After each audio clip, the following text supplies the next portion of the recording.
నాగబాబు గారికి క్యాబినెట్లో తీసుకోవడానికి చంద్రబాబు నాయుడు గారు సుముఖత వ్యక్తం చేయడం, దీన్ని ఏ రకంగా చూడాలి? ఏ ఈక్వేషన్స్? సుముఖత ఏముంది, అసలు ప్రకటనలోనే రాజ్యసభకు వీళ్ళ ముగ్గురిని పంపిస్తున్నాము, నాగబాబును క్యాబినెట్లోకి తీసుకోవాలని నిర్ణయించడం అయినది అని సంతకం చేసి మరీ ఒక ప్రకటన పంపించారంటే చాలా ఎక్స్ట్రాడినరీ. అవును, అంటే రెండు యాదృచ్ఛికంగా జరిగాయంటారు కానీ యాదృచ్ఛికంగా జరగలేదు.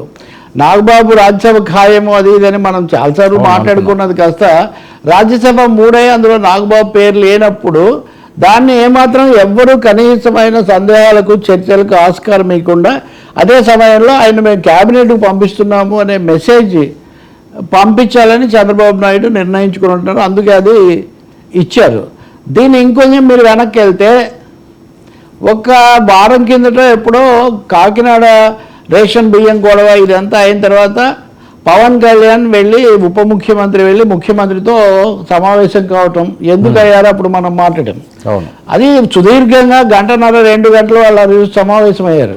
సో ఇది చాలా కీలకమైన సమావేశం, ఇక్కడ చాలా ఏవో ముఖ్యమైనటువంటి నిర్ణయాలు తీసుకుంటారని అందరూ భావించారు.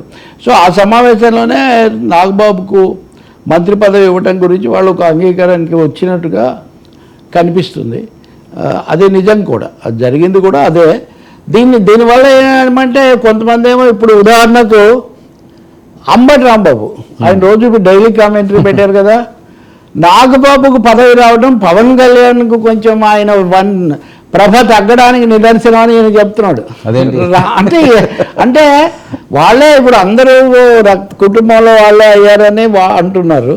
మళ్ళీ ఇంకోవైపున ఆ పార్టీకి చెందిన నాయకుడు ఇలా అంటున్నారు. అంటే కేవలం పవన్ కళ్యాణ్ ఒక్కరే ఆ పార్టీ తరఫున అన్నట్టుగా కాకుండా నాగబాబును కూడా తీసుకొని రావడంలో చంద్రబాబు నాయుడు వ్యూహం ప్రదర్శించారని. నిజానికి అదే అలాంటి వాటికంటే కూడా ఢిల్లీకి పంపడం కంటే ఇక్కడే పెట్టుకోవటము. రెండవది దీర్ఘకాలంగా పవన్ కళ్యాణ్ తమతో ఉంచుకోవటం అన్నది చంద్రబాబు నాయుడు యొక్క ముఖ్యమైన లక్ష్యంలాగా అది కనిపిస్తుంది. మూడోది ముఖ్యమంత్రి తర్వాత ఎవరు చాలామంది ఉన్నారు కదా, అభిమానులు, వీరాభిమానులు, మాట్లాడేవాళ్ళు, ఊహాగానాలు, ఇవన్నీ వీటికి కొంచెం తెరదించుతూ పవన్ కళ్యాణ్ 10 ఏళ్ళు చంద్రబాబు నాయుడు ముఖ్యమంత్రిగా ఉంటాడని ప్రకటించాడు.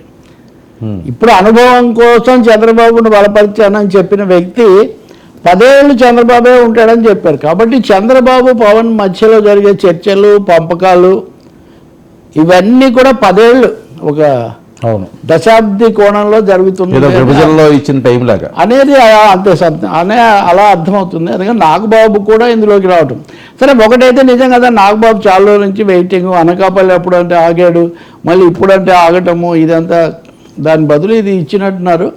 ఇంతటితో బహుశా ఇప్పటికే 20 సీట్లకు 21 సీట్లకే 3 ఉంటే 4వ మంత్రి పదవి కూడా ఇక మేమేమైపోవాలని తెలుగుదేశం వాళ్ళు కొత్త గగ్గోలు పెడుతున్న పరిస్థితి ఉన్నప్పటికీ కూడా దీర్ఘకాలంలో చిన్నబాబు, పెద్దబాబు, చంద్రబాబు అందరూ కూడా దృష్టిలో పెట్టుకున్నప్పుడు మనం ఈ మాత్రం ఇవ్వాల్సిందే అని వాళ్ళు నిర్ణయానికి వచ్చినట్టు కనిపిస్తుంది. పోతే ఇద్దరు మెగా బ్రదర్స్, ఈ దెబ్బతో 3 మెగా బ్రదర్స్ కూడా మంత్రి పదవులు తీసుకున్నటువంటి ఒక రికార్డు కూడా, ఒక మెగా మంత్రి రికార్డు, మెగా మంత్రి వాళ్ళ రికార్డు కూడా ఇప్పుడు వాళ్ళకు వచ్చింది. ఇప్పుడు రాజ్యసభకు వెళ్ళి ఉంటే ఇద్దరు రాజ్యసభకు వెళ్ళిన రికార్డు అయ్యేది, ఇప్పుడు 3 మంత్రులైన రికార్డు ఒకటి వాళ్ళు తెచ్చుకున్నారు.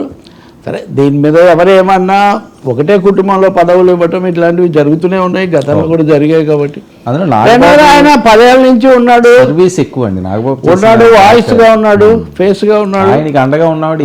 కాబట్టి కుటుంబం తరఫున ఆ బాధ్యత ఆయనకు అప్పగించి ఇప్పుడు చిరంజీవి పెద్ద మనిషిలాగా ఆశీర్వదిస్తున్నా రంగంలో తోడుగా నిలబడింది నాగబాబు. కాబట్టి ఆ విధంగా కూడా మనం తీసుకోవచ్చు. చిరంజీవి గారికి చాలా ఆనందకరమైన రోజులేమో కదా ఇవి. తప్పకుండా అన్నయ్య మళ్ళీ పాట వేసుకోవాల్సిందే. ఇంకా అన్నయ్య పాట ఉంది కదా, అన్నయ్య అన్నావంటే అని.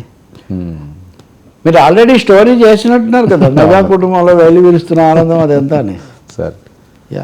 సరే ఏంటి ఇప్పుడు అంటే అనూహ్యమైన ఇదే వాళ్ళకి ఐడియా ఉన్నా కానీ దాన్ని బయట పెట్టకుండా చివరి నిమిషంలో దాన్ని బయట పెట్టారు. ఇంకా మిగిలిన కాన్సిక్వెన్సెస్ ఇవి ఎలా ఉంటాయో మనం ఏముంటాయి, వాళ్ళదే పూర్తి ఆధిక్యత ఉంది కాబట్టి పెద్ద సమస్య ఏముండదు. బీజేపీ అడగకపోవడం కూడా ఒక రీజన్ ఇక్కడ. సార్ ఈ ఆనందం ఎలా ఉంటే ఈ ఆనందంలోనే మరొక ఆందోళనకరమైన అంశం